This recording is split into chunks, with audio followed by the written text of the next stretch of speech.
Chari. He is a engineer and certified biofeedback specialist with Advanced Voice Biofeedback. How you doing, Deepak? I'm doing really well. Thank you for having me on your show, Will. I appreciate you reaching out. It was interesting when I was talking to you before we decided to record about what got you into this field and how using people's voice to be able to kind of when they hear it back, I'll let you be able to explain it because you are the specialist on this. So, what got you into this field? That's a great question. Will, it started with my own very challenging journey as a child. When I was growing up as a kid, I was always kind of scared all the time because I was intimidated by others. I had social anxiety, zero self esteem, and I also felt I was bullied by other kids as well. So I chose a hiding place, and my hiding place was the library. And I was kind of a bookworm as well. I kind of had my own group, except I was the only one in the group. So when I was in the library, I was hiding out in different aisles to be safe, so as far as I was concerned. But while I was there for long periods of time, I said, I may as well occupy my time in some productive way. So I would randomly grab books from the shelf, supposedly randomly. Those books happened to be on boosting self confidence, self esteem, even Law of Attraction, and other books like that. As a Man Thinketh, How to Win Friends and Influence People, Think and Grow Rich, and other wonderful books like that. So I didn't realize it at the time, Will, but I was programming myself to think in a different way. So as the years went on, from age 8 or 9 into junior high, high school, I still got, I felt I got bullied or secluded out into a separate class, except I was in that group myself. And then I thought, gosh, I have no friends. I'm kind of alone here.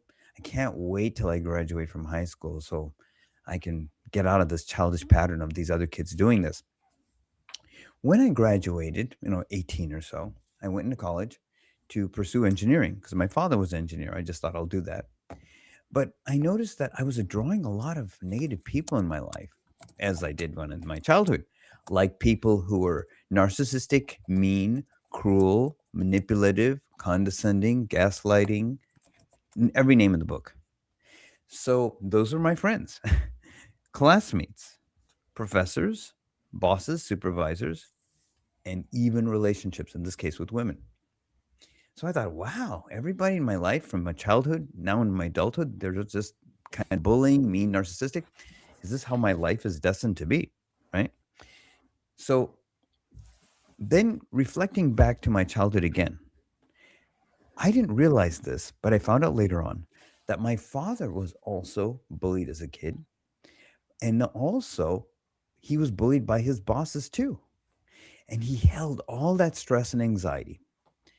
And since he was the main person of the house generating the income, he kept all of his stress and anxiety within him, as a lot of men do. He didn't want to burden us kids with it, but it took a toll because at the young age of 51, he suddenly died of a massive heart attack, just like that.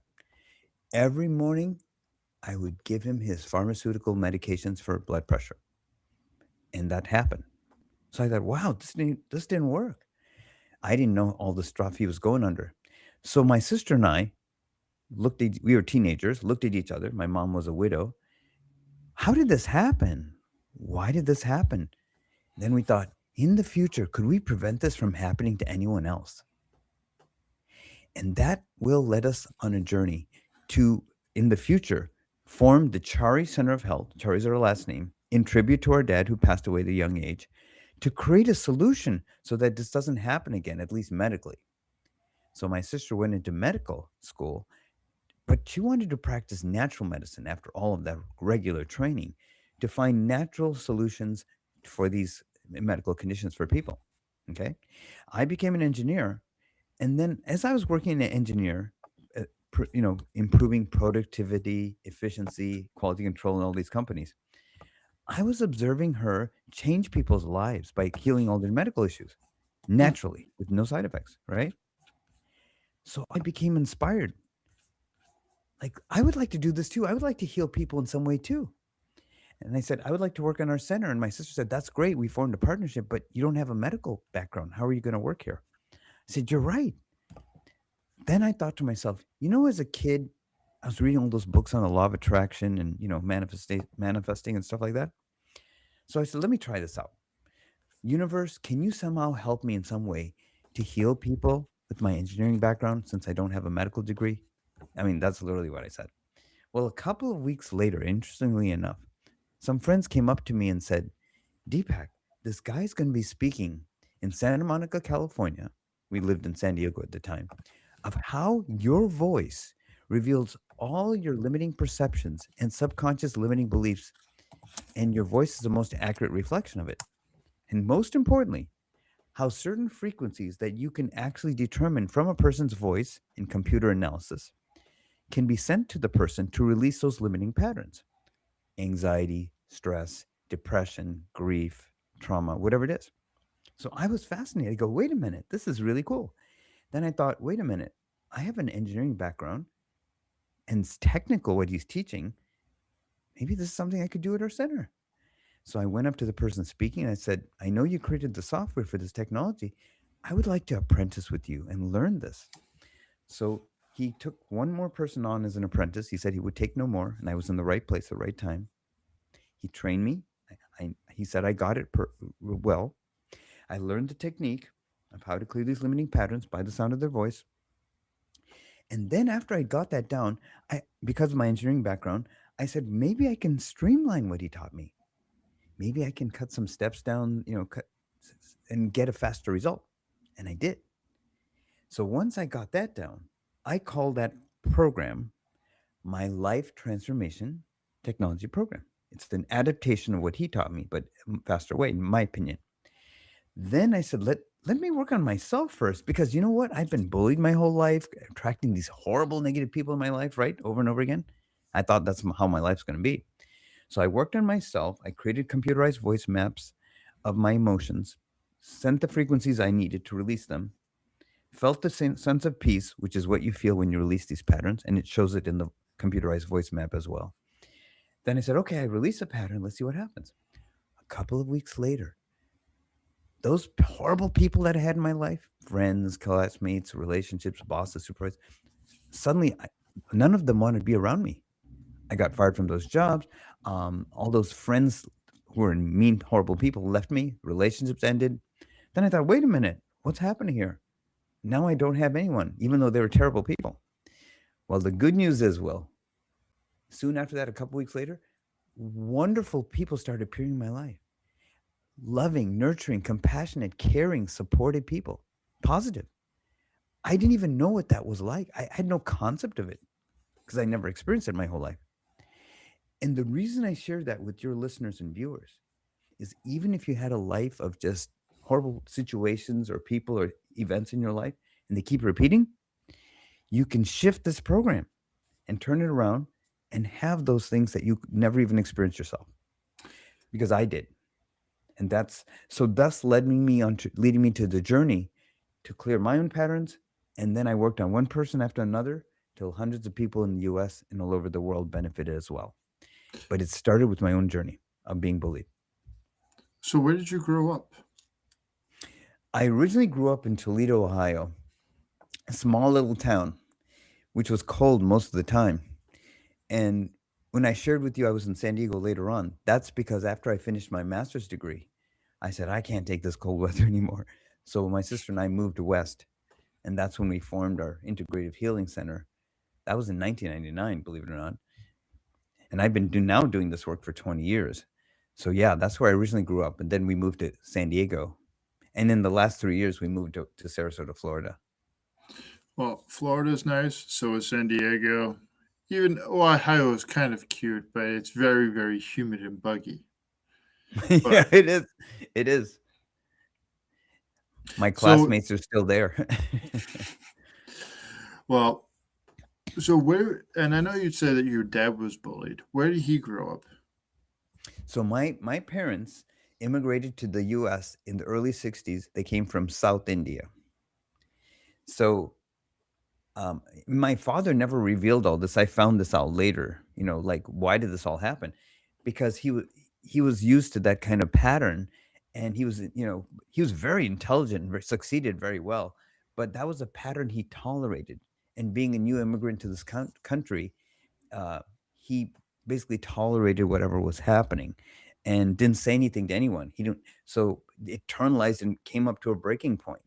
That's when I realized, and this is, I guess, common with men because he was the breadwinner of the house, that, well, I can't share this with anyone. I don't want to burden them. I've got to be the tough man. I got to go through this tough challenge.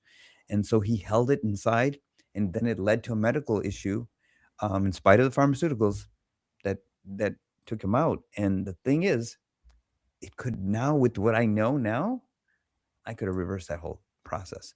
So the anxiety and stress is the most common thing, and probably, and sure, with you, you can share with me, but even with men, and men are, you got to be strong, tough it out, don't show your weakness, right? You know, all that kind of thing, and that's why I think he tried to do that, but in the inside, he was feeling very vulnerable. Hmm. I agree that men have to be tough and strong. There is this very archaic and stoic way of about with most men of holding it in, where these emotions of actually letting of not knowing actually how to process these emotions. I agree with you what you're saying about that in the verbiage that we were using, or even the voice inflections, we actually hold a lot of emotions. How we emphasize certain words, how we try to create the narrative, or even if we're asked a certain question about how we'll veer back to things that we're actually very comfortable of talking about. And I've noticed that, like, with even people I've actually worked with as a peer to other people that I've worked with, or even in schooling, it's we want to get back to somewhere that has this comfortable homeostasis because the unknown is unknown and it kind of can be scary. And if we don't have that predictability, it can create anxiety. And then with the anxiety of being weary, it can also create this loneliness, which creates that Mm. depressional swing. So, with that being Yes. said, when you actually decided to, you and your sister partnered up with this profession, how did you feel when you got taken, like you and your sister were able to now work together and do something in your father's name? That was wonderful. Such an honor. Because in tribute to him, we ended up helping probably thousands of people, between both of us over the years, me 20 years, even my sister even longer. But so it's so rewarding that the challenge we went through would seem like, oh, how is this negative thing? How can we turn it to something positive? Ended up benefiting so many people that would not have otherwise benefited Hmm. from this process of naturally healing these issues. So my sister took care of the physical in the natural way, right? But I took care of the emotions in a natural way, the non-pharmaceutical approach, in getting amazing results. So we kind of complemented each other, kind of like the yin and yang, mental and emotional and physical all together. So yeah, it felt very rewarding, Will. Very rewarding. So, how does it feel to be an engineer working in the emotional space? Because to me, I think about engineers, and this is not a shot at any of them. They're very logically minded, and emotions are kind of colorful. Like, how does that actually work for you working in this field? Well, you're right. I Many of the engineers I used to work with are very left brain, very logical, analytical. Of course, we have two brains, the right brain, the creative, expansive side. I would say in my case, my right brain is a little bit more expansive than the left brain. All of my colleagues, the left brain was more expansive.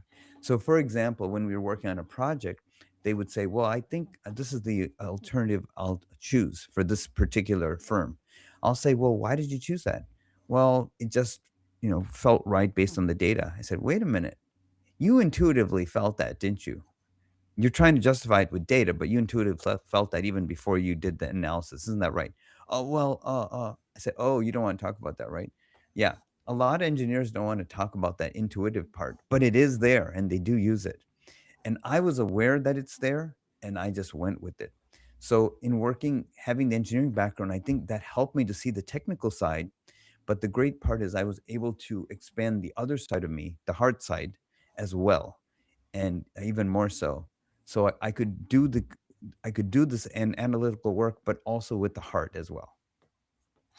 Yeah, that's beautifully said because like a lot of times what I've seen with engineers, and again, mine is kind of minimal, is they look about solving a problem, and if something swings too much to the left, they want to recorrect it to the right where it doesn't overswing too much, and then recorrect it back to the left too. It's like perfect. Very logically minded people, where it's like they want that neutral space, like that pH balance. They want to be 7.1 being water. They want to be neutral. So when you started to look at the verb match, like the people's voice inflection and that mapping, you must have lit up when you saw that. Oh my gosh, Will, that was the most exciting thing I've ever seen. I didn't realize until I was led to it through my intention that your voice is the most accurate reflection of every feeling you ever had, even things you don't even know are there that I'll pick up. And if you think about it this way, Will, I mean, this is used to happen to me, and you can share with me if you or anyone you know experienced this. I would talk for a length of time, like 20, 30 minutes, about something I was passionate about to somebody. This was before I discovered all this technology. And they would say, what was that, Deepak, you were saying? You were talking, were you saying something? I was like, yeah, I was talking to you for like 20 minutes, very passionately. Remember, I was saying about this? Oh, I thought you were saying something. In other words, they didn't hear me.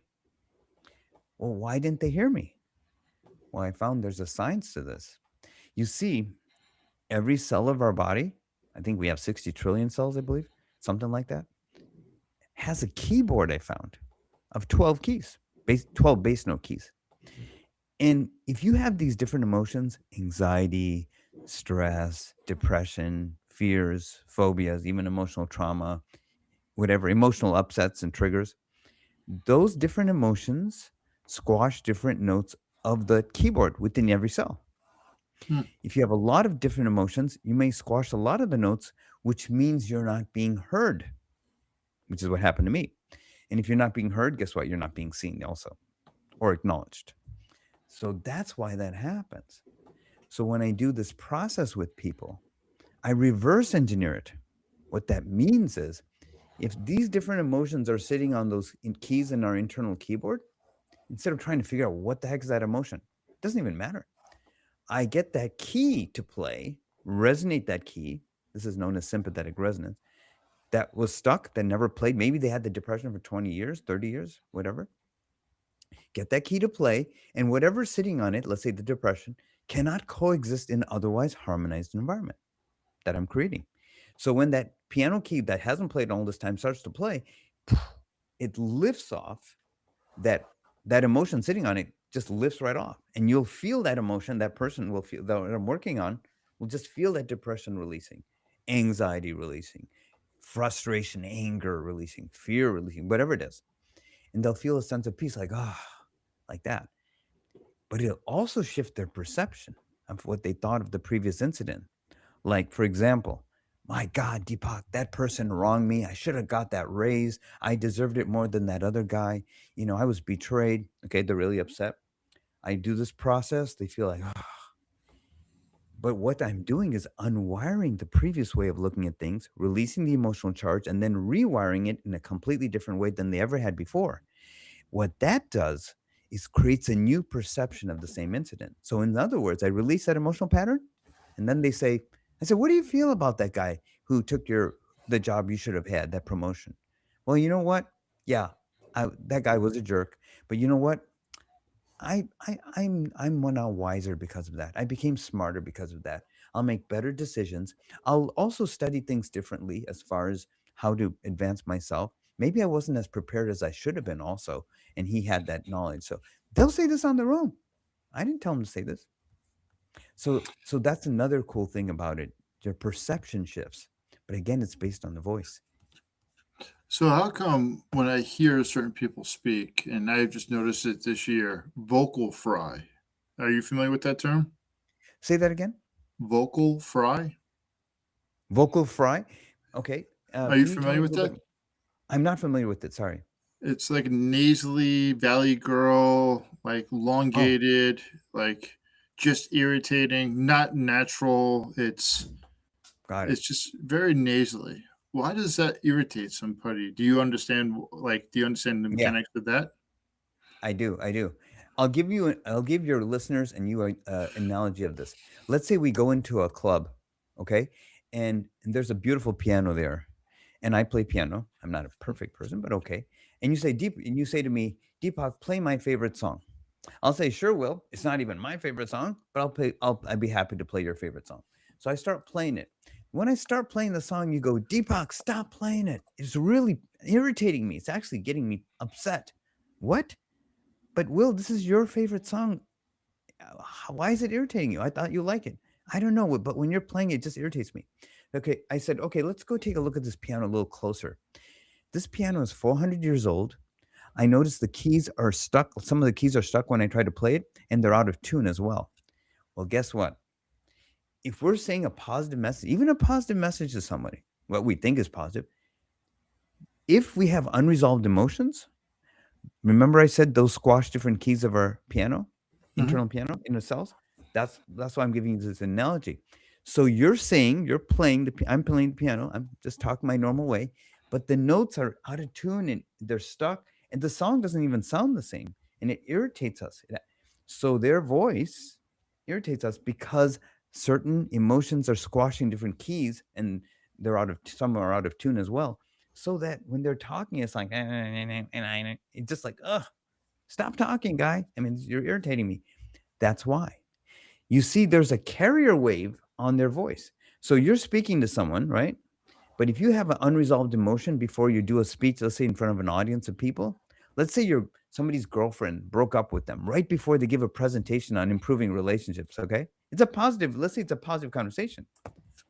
Well, when they give the presentation, they're thinking, "Gosh, I can't believe she broke up with me. What's wrong with her?" Da da da. The anger, right? Well, guess what? When he gives the presentation about how to have a positive relationship with women, for example, or whatever it is, that anger is being emailed to everyone in the audience to their direct subconscious mind, and they're not consciously aware of it. So they'll actually get irritated with him speaking because he has a conflicting message. So going back to that, I didn't know about that voice pattern, but have heard that, and I know what it's about. They've got some limiting emotions that are unresolved within them, maybe a combination of them, that are literally affecting the tonality of their voice vocal notes, thus even irritating us. It's their emotions that are unresolved that are being actually sent through their voice. So, if you don't mind, can you break down a little bit deeper into what you do when you're actually talking to a person, recording their voice, and how does that really impact them? Oh yeah, absolutely. So when I'm working with the person, it's done now all remotely from the comfort of their home. They'll need a computer with the software app that I would help them download to it. They'll need a headset with a swing down mic to capture their voice very accurately, a USB headset, and a technology that I would ship to my client to plug into their computer. They would place their hand on this computer. I mean, on that technology that it plugs into their computer. And that's because your hand is the energy center of your whole body. And so I will send them specific frequencies that they specifically need to release that emotional pattern, the emotion sitting on those keys. And they'll close their eyes while their hands on the technology. They'll listen to certain music I will play with the headphones that they wear. Think about the challenging emotional situations that they had in their life. Their girlfriend broke up with them. They had some, whatever issue happened in their life, they got fired from their job, whatever it is. They think about that, the upset of that situation. And this is done in 2 to 3 minute blocks at a time, packets of energy. Close their eyes, hand on technology, think of the challenging situation. And while they're doing this, I'm sending them all their corrective frequencies they need to get those keys to play.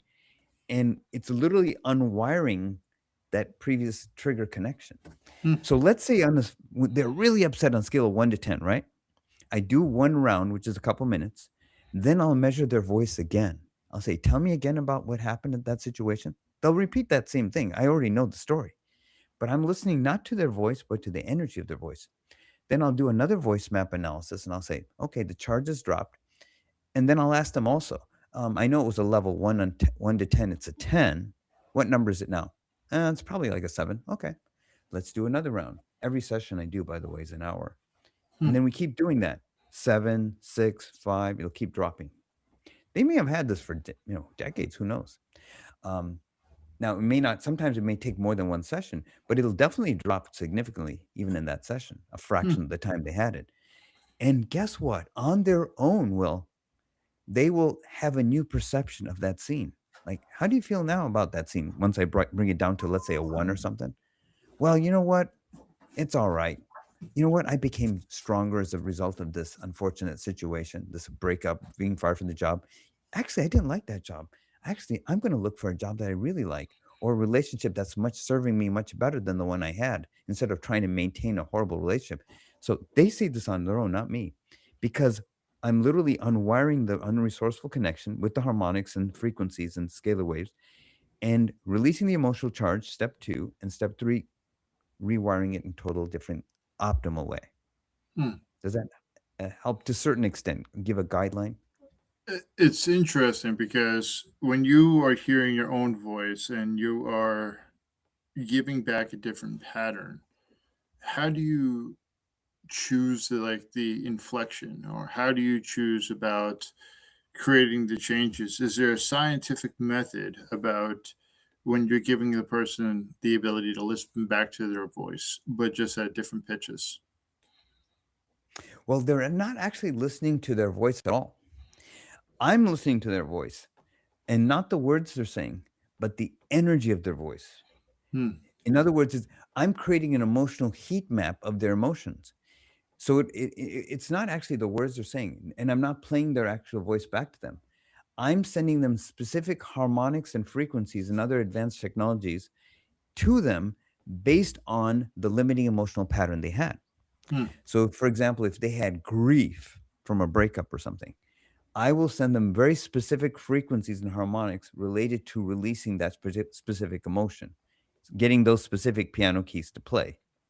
All they have to do is think about the thing, that unfortunate issue that happened or trauma, and feel the emotion of it. They have to do those two things while their eyes are closed, hands on the technology. That's the one sending the frequencies into their hand, into every cell of their body, which resonates every cell in their body to perfect harmony.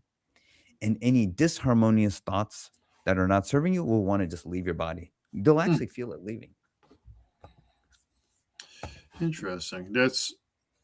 It's something that I find interesting because I have never, besides hearing from you, I've never heard this before. Like I've heard of ECT, I heard of TMS, CPO, a bunch of different talk therapies, even EMDR, where you don't even need to talk out loud. It's so the reason I'm asking you to go over this a little bit more Sure. is that when you're hearing these harmonic sounds and advanced technology of what you're saying, how does it, like, I know they'll hear the sound, you say it'll knock off the grief, or it will lower down the intensity of the emotions that they're feeling around a certain subject. What is like changing in their brain, or what is changing in their body that is creating this vibrational change? Well, it's kind of the other way. Like, we are all a connected being, mentally, emotionally, physically, spiritually. You see, this is the thing. When we speak, I used to think, oh, we're just speaking with our vocal cords, right? But I found out, no, you're speaking with every cell of your being, all 60 trillion cells, mentally, emotionally, physically, spiritually. You're speaking with every aspect of your whole being, every belief system you ever had since you were a kid. Even when you're talking about regular stuff, you see, it's on the carrier wave. I pick all that up. See, the person might be upset about something, angry, let's say, about something, but I'll pick up even deeper emotions than even that. It's like layers in the subconscious. So yes, on the surface they're angry. Of course, I'll pick that up. But as we clear the anger, maybe underneath that is sadness. They didn't even know they had that. So I will address that in the layers that come up layer by layer in their subconscious. Your voice tells me everything about you, what's going on, because it happens because we go through 4 phases in our life that created these patterns to begin with. The first phase is when your parents procreate you, okay? But the thing is, in the time they are procreating you, Will, if they had unresolved emotions, I'm being kind of direct here. If they had unresolved emotions in their life, like, gosh, I'm not so happy in this relationship with this woman. I'm not happy where I am in my life right now. I thought I'd be much better financially. Gosh, I went through a lot of childhood trauma, which I never resolved. Whatever issues they have in that moment, a certain percentage of that, which I quantify with my work, gets downloaded to the energy field of this newly being created kid, which would be us, I guess, or anybody, any other kid. But also the unresolved emotions and ways of thinking and belief systems of our grandparents, a certain percentage of all of them also gets downloaded into our energy field. This is the science called epigenetics. Now, we know that our hair color, eye color, height, size, weight, that downloads from one generation to the next, right? But nobody talks about the emotional patterns and belief systems of our parents and even grandparents gets also downloaded to us, a certain percentage. Hmm. For example, if you have 2 siblings, like my sister and I, or each kid will get different percentages of the unresolved issues of both parents. One person might get the brunt of the heavy issue of the dad, the other one might get the brunt of the heavy issues of the mom or other grandparents. So that's phase 1, right? But then phase 2, you're in your mom's womb for 9 months, and whatever she's feeling, regretting, what she's upset about or fights with your dad maybe, Hmm. that goes directly to you as a kid. And then maybe she wasn't happy in her life. Maybe she didn't wanna have you as a kid. I mean, I'm just saying, right? Sometimes she said, "I wanted to be a jet setter around the world," the mom might say. "I didn't expect I'd have a kid. I didn't think I'd get pregnant." Well, then what's the message to the kid? "I wasn't supposed to be born. I wish I was never born. I wasn't even wanted." Okay? That's where that comes from. Then you have phase 3 where you're born. You already had 2 phases. Now you have the direct interface with the parents, grandparents, uncles, aunts, teachers who are talking to you directly. I don't know if you have what we have. You don't have the talent in the family like we expected. I thought you would achieve much more by now. I thought you'd be more successful or more intelligent like those people across the street. Look how talented they are. Hmm. So what's the message? I'm not good enough. I wish, I should be like somebody else, right? Phase 3. But you know what? There's a phase 4, Will. And you know what that is? When we take phase 1, 2, and 3 into our own life and create the same situation that our parents and grandparents did, and then later on into our kids' lives, you see? And the key imprinting ages I found are from 0 to 7. Whatever's said, whatever's done, even if it's horrible, the kid just accepts it. They won't question it. Up to age 12. Because from 0 to 12, whatever happened in those years, including from all the other stages I talked about, just projects and duplicates over and over again, Hmm. like a blueprint. So with this work I'm doing, this life transformation technology program, it will clear those 4 phases. So you won't keep repeating the patterns of the past over and over and over again. You'll just kind of like a rocket ship break out of that and create a whole new pattern in your life and in your future generations too. Just breaks you out of that whole pattern.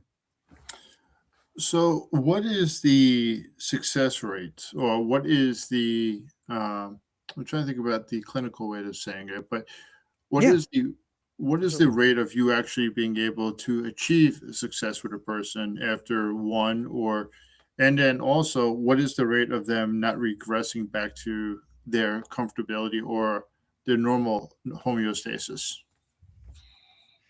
okay. So the success rate is pretty high when I'm working with the client. But there's a key part of it. When a client wants to work with me, the first thing I say is, "Did you come on your own will or is somebody asking you to do this?" You know? Like, is the wife asking the husband, "Hey, you gotta work on this guy. He's really a problem for me." And I'll say, "Well, did he?" Then I'll ask him, "Did you come on your own or did your wife ask you to do this?" "Yeah, my wife wants me to do this. I really don't want to." I'll say, "Oh, okay. Well, when you are ready to do this on your own, like you feel there's an issue you need to address, then let's work." In other words, it's not just me doing all the lifting. That person has to have a desire like, "I know I have these anger management issues, Deepak. I don't know what to do about it. I need help with this," or depression or whatever it is. I'll say, "Okay, good. That's step 1.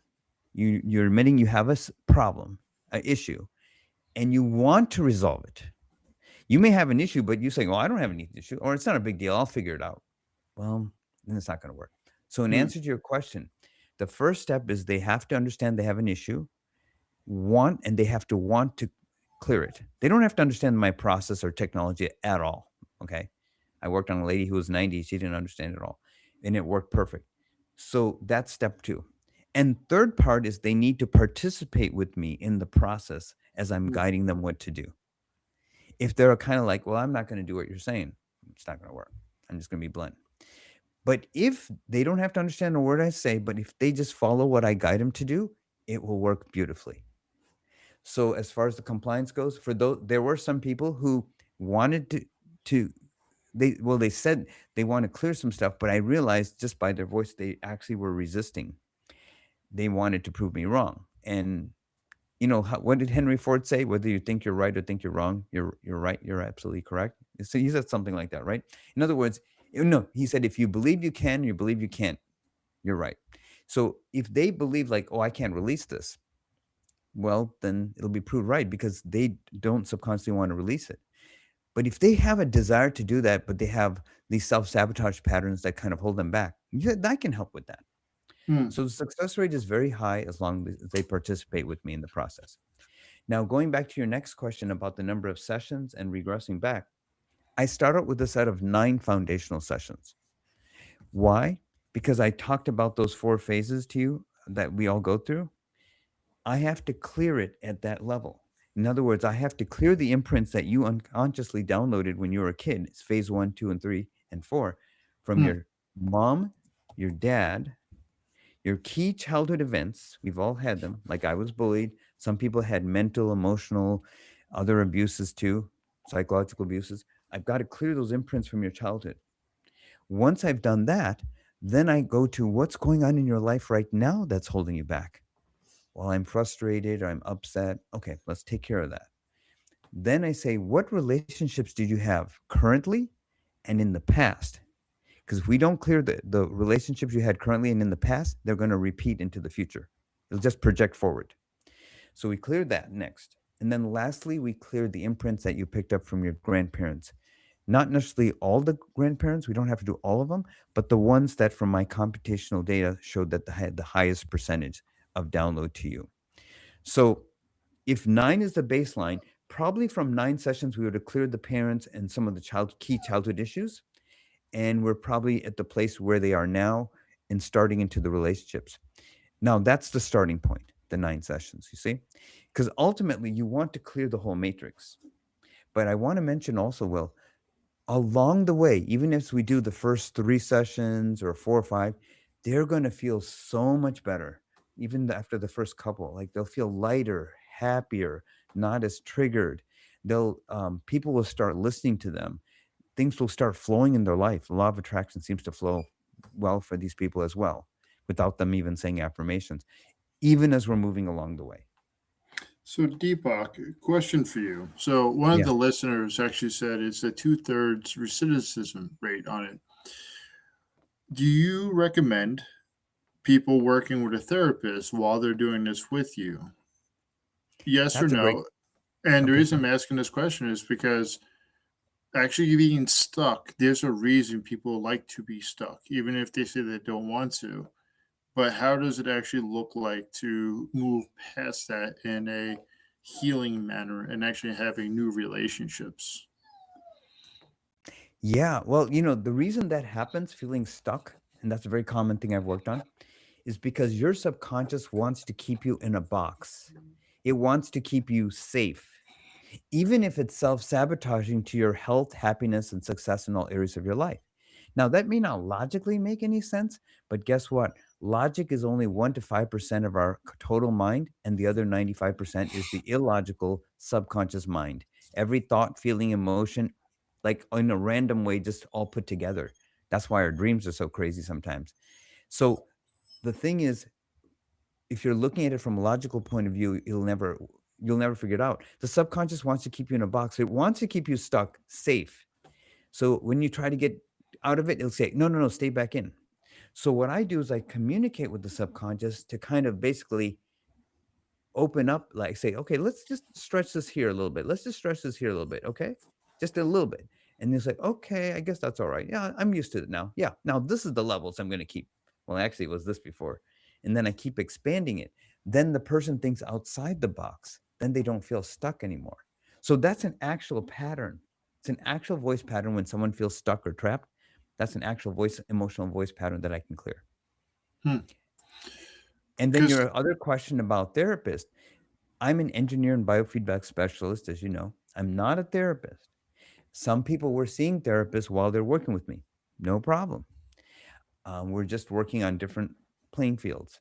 And but just to let you know, if just for the heck of it, I'll just share this with you. I had a lady who was 90 and she had been doing talk therapy, she told me, for 65 years. Not how old she was, how many years she was doing talk therapy, but she was still severely depressed after all those years. So she somehow found out about my work, and I told her this is a new innovative process at the time. So I worked on her, and I was able to clear the depression she had for all those years in a fraction of that time that she wasn't able to do. So I'm not here to say any comments about therapy at all, but this is what she told me.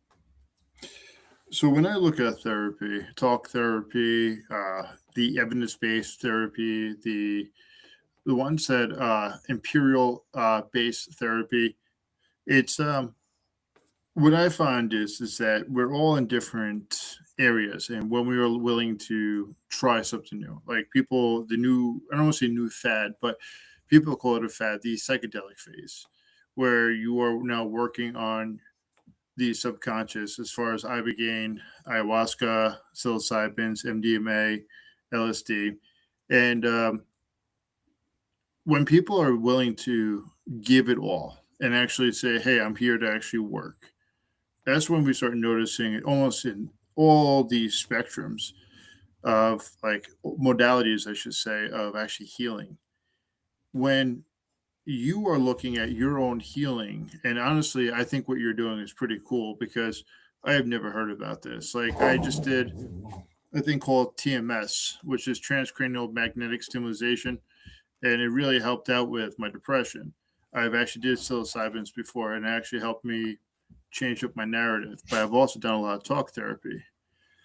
So the reason I bring in the talk therapy before was that when we're doing these avenues of healing, because like, hey, all of a sudden you break up this cluster that somebody had for just say 3 years, and that's a really short period of time compared for some people.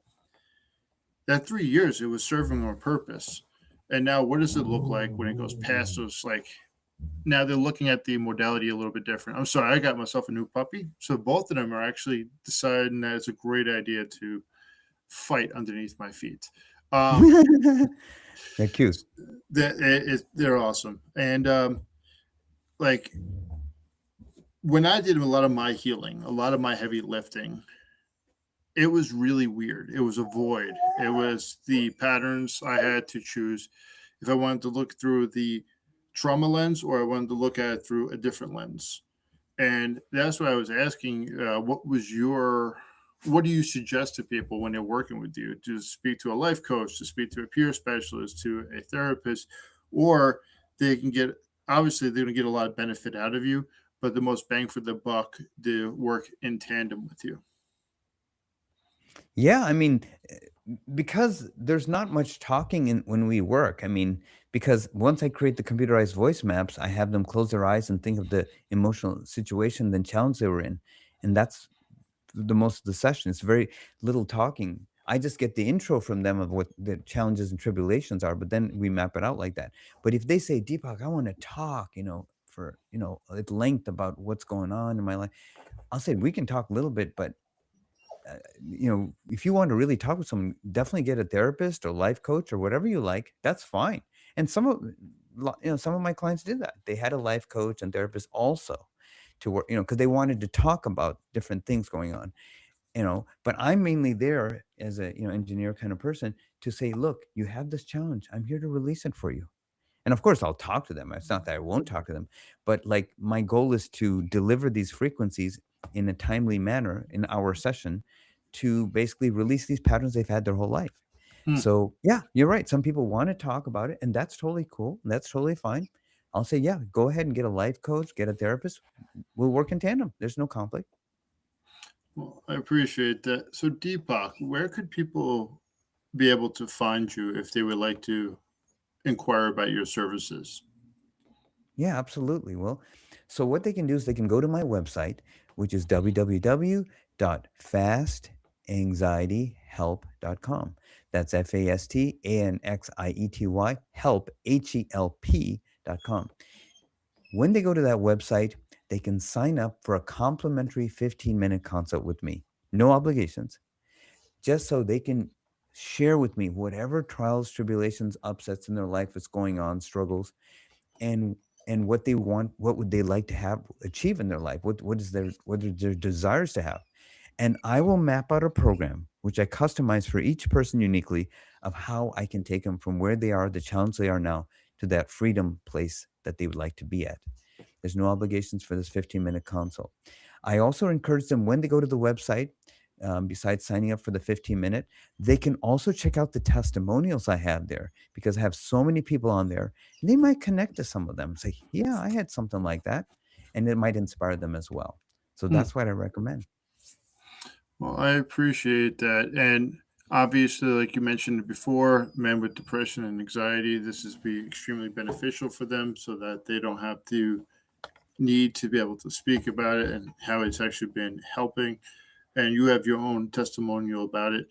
What are some Oh, yeah. words of advice that you would use for men's mental health, or for men that would be listening to this, or women that are listening to this as living with men that has their own emotional mental challenges?